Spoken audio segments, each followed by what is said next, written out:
नमस्कार. काय बघ मंडळी, झालं का बाप्पांचं विसर्जन? अहो किती लवकर जातात ना हे 11 दिवस. बाप्पांचं हे नेहमीच आहे.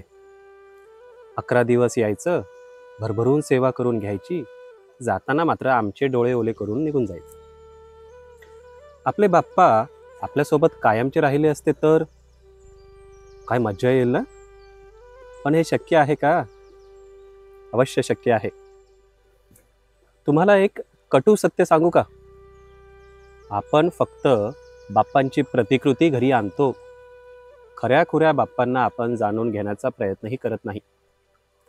आपण जर खऱ्या बाप्पांना योग्य पद्धतीने आवाहन केले तर ते आपल्यासोबत कायमचे राहतील.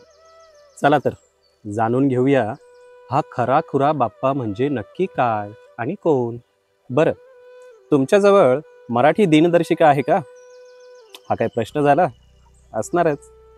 आपण जरा त्यात तपासूया. यावर्षी श्री गणेश चतुर्थी कोणत्या तारखेला येते?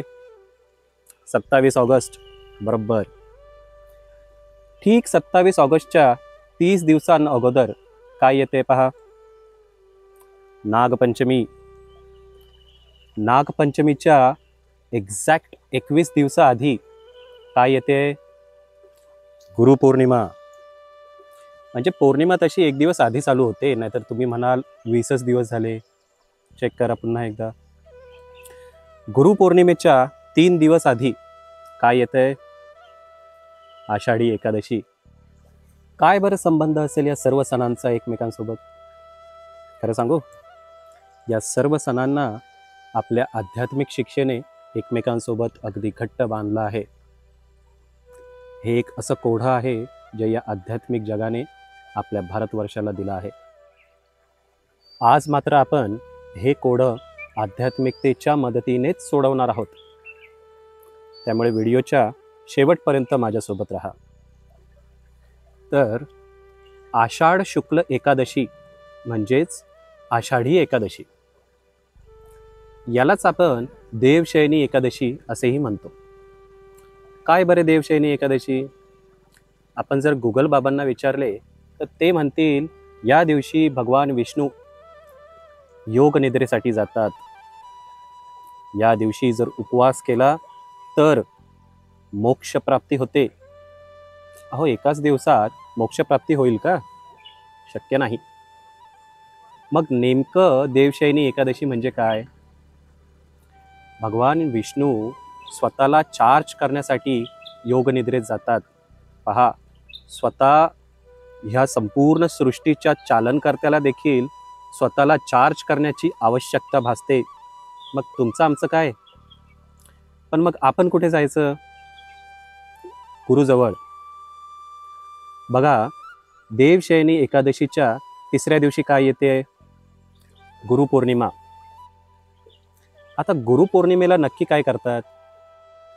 गुरुपौर्णिमेला नेमकं काय होतं तर गुरु आपल्या शिष्यांपैकी जे कोणी संन्यासी बनण्यासाठी उत्सुक आहेत त्यांना एक वेगळी दीक्षा देतात आणि त्यापुढे चालू होतो संन्यासी जनांचा चातुर्मास. पण हा चातुर्मास मात्र 60 दिवसच चालतो. यापुढचे 60 दिवस या संन्यासांना राहण्यासाठी एक वेगळे स्थान दिले जायचे. म्हणजे ते मौन आणि एकटे राहतील याच अनुषंगाने. एक वेळचे भोजन ते देखील पोट भरून नाही. अधिकाधिक साधना, ब्रह्मचर्याचे कडेकोटपणे पालन आणि यासारखं बरंच काही.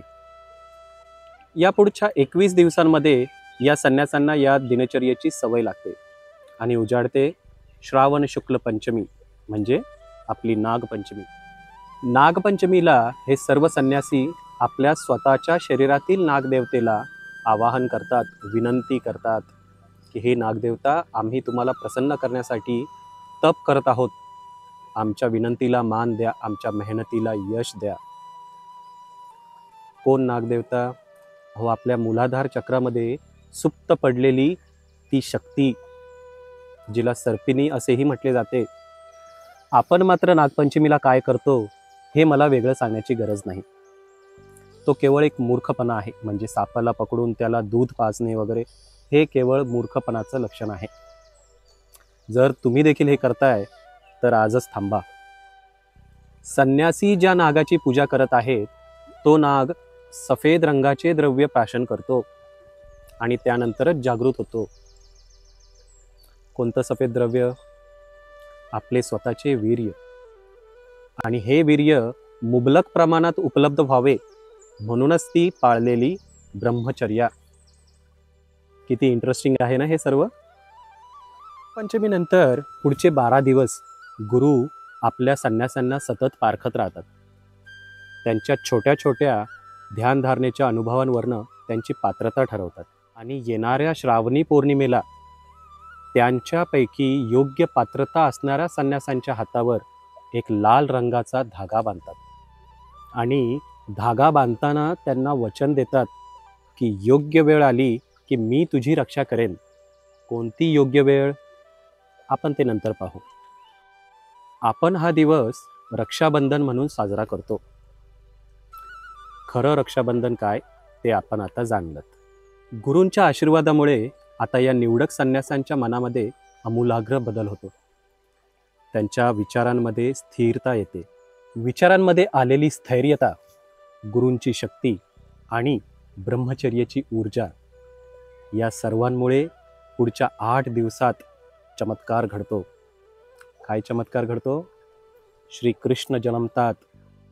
पुढच्या भागात आपण श्रीकृष्ण म्हणजे नक्की काय आणि त्यांचा आणि आपल्या बाप्पांचा काय संबंध हे जाणून घेऊया.